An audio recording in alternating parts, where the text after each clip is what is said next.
Apa benar penyakit seperti diabetes, hipertensi, sakit jantung, apalagi sakit stroke, gagal ginjal, kanker adalah penyakit yang tidak dapat disembuhkan?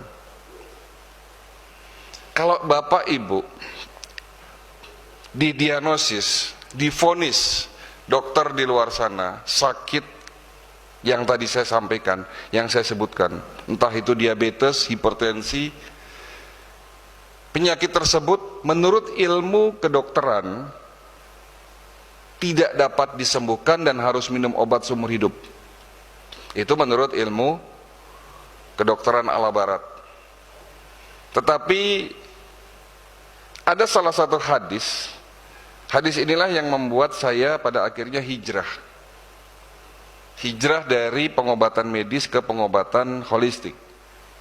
Ya. Hadis ini berbunyi, li kulli da'in dawaun. Setiap penyakit pasti ada obatnya. Ya. Jadi Allah menciptakan penyakit, berikut juga menciptakan obatnya. Maka berobatlah kamu, kata Nabi.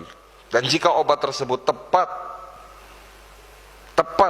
ke penyakitnya, tepat kena penyakitnya, insya Allah akan sembuh, tentunya dengan seizin Allah.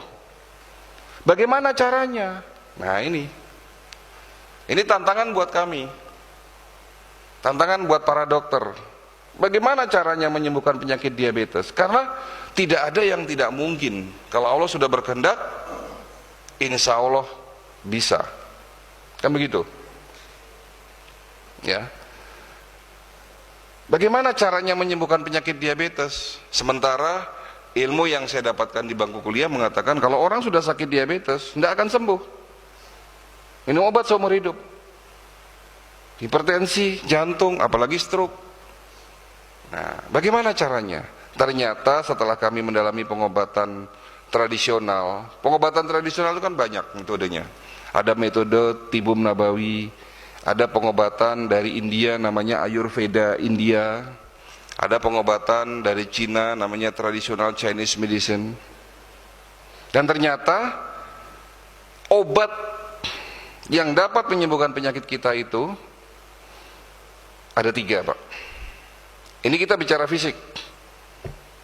Tubuh manusia terdiri dari 3 unsur, body, mind, and soul. Fisik, pikiran, dan jiwa. Kita baru bicara fisik nih. Ya.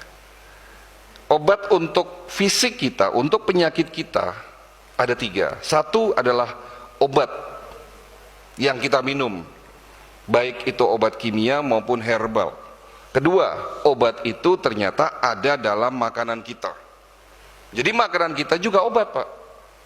Dan yang ketiga, obat itu, obat yang paling canggih, obat yang paling mujarab, ternyata ada dalam tubuh kita sendiri.